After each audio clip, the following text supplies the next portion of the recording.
जी हां दोस्तों, बड़ी खबरें निकलकर सामने आ रही है। इटली से गाजा जा रही मानवता जहाज के पीछे पड़ा इजराइल, रोकने के लिए उतार दी सेना। ग्रेटा थनबर्ग समेत 12 कार्यकर्ता है सवार। क्या सभी की होगी गिरफ्तारी? क्या है इजराइल का प्लान? जानेंगे पूरा मामला। अगली खबर में आपको बताएंगे, ट्रंप ने मस्क को दी धमकी, डेमोक्रेट्स को फंडिंग की तो गंभीर नतीजे भुगतने होंगे।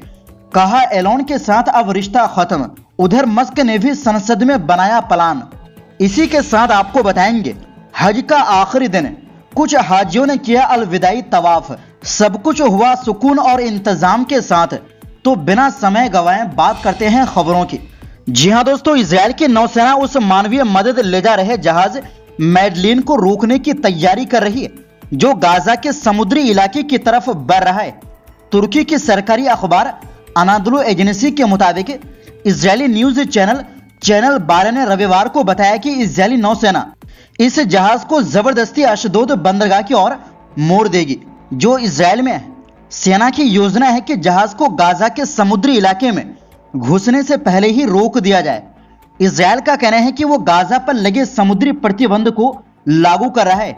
अनादोलू के मुताबिक चैनल 12 ने यह भी बताया कि जहाज पर जो सामाजिक कार्यकर्ता सवार है, उन्हें इजरायली अधिकारियों के हवाले कर दिया जाएगा और फिर उन्हें देश से निकाल दिया जाएगा। इस बीच इजराइल के रक्षा मंत्री इजराइल काट्ज ने सेना को आदेश दिया है कि वो किसी भी हालत में इस जहाज को गाजा पहुंचने से रोके।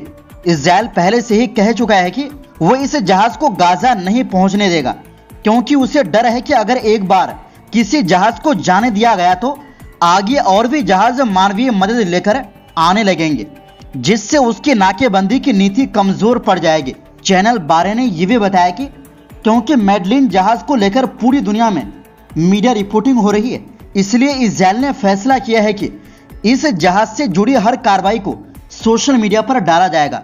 जैसे जैसे जहाज गाजा के नजदीक पहुंच रहा है, वैसे वैसे हालात और तनावपूर्ण हो रहे हैं। गाजा की घेराबंदी तोड़ने वाली अंतर्राष्ट्रीय समिति ने रविवार को बताया कि इजराइल इस जहाज की लोकेशन और सिग्नल को जाम यानी ब्लॉक करने की कोशिश कर रहा है।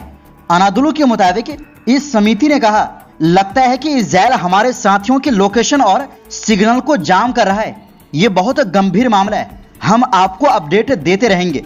समिति ने एक लिंक भी जारी किया, जिससे लोग जहाज को लाइव ट्रैक कर सकते हैं, और लोगों से कहा कि इस लिंक को हर जगह इंटरनेट पर शेयर करें। समिति ने यह भी कहा, इजराइल शायद अंतर्राष्ट्रीय समुद्री इलाके में युद्ध करने जा रहा है। इस जहाज पर 12 कार्यकर्ता सवार हैं, जिनमें मशहूर स्वीडन की पर्यावरण कार्यकर्ता ग्रेटा थनबर्ग और आयरलैंड के जाने माने अभिनेता लियाम कनिंघम भी है। पिछले हफ्ते इजराइल के सरकारी चैनल कान ने बताया था कि पहले इजराइल ने इस जहाज को गाजा जाने की अनुमति दे दी थी, लेकिन बाद में उसने ये मंजूरी वापस ले ली। इजराइल का कहना है कि वो नहीं चाहता कि ये एक उदाहरण बन जाए और फिर आगे और जहाज मदद लेकर गाजा जाने लगे। अनादोलू एजेंसी के मुताबिक इस जहाज में गाजा के लोगों के लिए बहुत जरूरी चीजें हैं, जैसे बच्चों का दूध, आटा, चावल, डायपर, महिलाओं के सैनिटरी पैड, पानी को साफ करने वाले किट्स, दवाइयां, बैसाखियां और बच्चों के आर्टिफिशियल हाथ पैर। अगली खबर में आपको बता दें कि अमेरिकी राष्ट्रपति डोनाल्ड ट्रंप ने शनिवार को कहा कि उनका अरबपति एलोन मस्क के साथ रिश्ता खत्म हो गया है।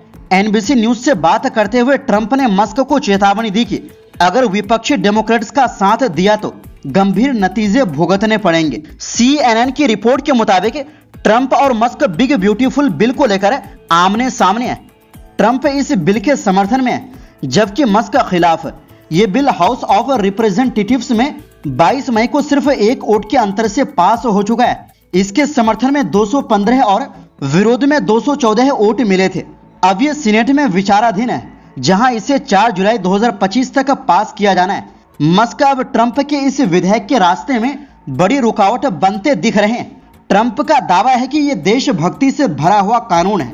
इसके पारित होने से अमेरिका में निवेश बढ़ेगा और चीन पर निर्भरता घटेगी, जबकि मस्क इसे पोर्क फील्ड यानी बेकार खर्चों से भरा बिल मानते हैं। रिपोर्ट्स के मुताबिक इस बिल को पास होने से रोकने के लिए मस्क ने रिपब्लिकन पार्टी के 3 सांसदों को अपनी तरफ कर लिया है। मस्क का कहना है कि ये सरकारी सब्सिडी बांटने वाला लूट का दस्तावेज है। ये राष्ट्रीय घाटे को 2.5 ट्रिलियन डॉलर तक बढ़ाएगा। उन्होंने रिपब्लिकन सांसदों को चेतावनी दी कि जो इस बिल का समर्थन करेंगे 2026 के मध्यवादी चुनाव में उनके खिलाफ वोटिंग की जाएगी। मस्क ने ट्रंप के पुराने पोस्ट शेयर किए जिसमें ट्रंप खुद कर्ज बढ़ाने की आलोचना करते थे और कहा कि ट्रंप अब अपने ही सिद्धांतों के खिलाफ जा रहे हैं। कुछ रिपब्लिकन सेनेटर जैसे कि रैंड पॉल, रॉन जॉनसन और माइक ली खुलकर मस्क के समर्थन में आ गए हैं और बिल में बदलाव चाहते हैं। रिपोर्ट के मुताबिक इन सांसदों ने कहा है कि वो बिल के खिलाफ वोट करेंगे। ट्रंप इसे अपनी आर्थिक योजना की रीढ़ मानते हैं, लेकिन अगर मस्क की लॉबिंग असर दिखाती रही तो ट्रंप को न सिर्फ बिल में बदलाव करना पड़ सकता है बल्कि उन्हें अपनी ही पार्टी में समर्थन जुटाने के लिए अलग रणनीति बनानी होगी। रिपोर्ट के मुताबिक ट्रंप समर्थकों का कहना है कि बिल में बाइडेन सरकार के इलेक्ट्रिक वाहनों और सोलर एनर्जी के लिए दी जाने वाली टैक्स छूट खत्म करने का प्रस्ताव है, जो मस्क की कंपनी टेस्ला को नुकसान पहुंचा सकता है। अमेरिकी सीनेट में रिपब्लिकन के पास 53 और 47 का मामूली बहुमत है। 3 सेनेटर पहले ही बिल के खिलाफ वोट देने की बात कह चुके हैं। ऐसे में मामला 50-50 पर आ चुका है। अगर एक और सांसद भी इस बिल के खिलाफ वोट कर देता है तो ट्रंप इस बिल को पास नहीं करा पाएंगे। मस्क के विरोध के बावजूद ट्रंप इस बिल को पास कराने की कोशिशों में जुट गए हैं। उन्होंने कई सीनेटर के साथ मुलाकात की है और फोन पर बात भी की है ताकि उन्हें बिल के समर्थन में वोट देने के लिए मनाया जाए। वहीं दूसरी ओर अल जजीरा अरबी के मुताबिक आज जिन हाजियों ने जल्दी लौटने का इरादा किया था उन्होंने मीना में तीनों शैतानों को कंकरी मारने के बाद अलविदा तवाफ किया। यह हज की आखिरी रस्म होती है। यह सब कुरान के उस हुक्म के मुताबिक किया गया जिसमें कहा गया है कि जो जल्दी लौटना चाहे तो कोई गुनाह नहीं। हरम शरीफ में भारी भीड़ देखी गई। 1 घंटे में 1,07,000 लोग तवाफ कर रहे थे और सफा मरवा की सही करने की क्षमता 1,18,000 प्रति घंटा रही। हज सुरक्षा के अफसर जनरल अब्दुल्लाह कुरैश ने बताया कि भीड़ को संभालने और हाजियों को सही से निकालने के लिए सब इंतजाम पूरे कर लिए गए हैं। हरम के आसपास अस्पताल, वॉशरूम और रहनुमाई केंद्र भी मौजूद है। सऊदी एजेंसी के मुताबिक हाजियों ने अपनी सभी रस्में सुकून और अच्छी सुरक्षा के माहौल में अदा की। कहीं कोई अफरा तफरी नहीं हुई। अल जजीरा के मुताबिक आज यानी 8 जून को हाजियों ने मीना में 21 कंकरी शैतानों को मारी। पहले छोटी जमरा, फिर मंझली और फिर बड़ी जमरा। हर कंकरी मारते वक्त अल्लाह अकबर कहा गया।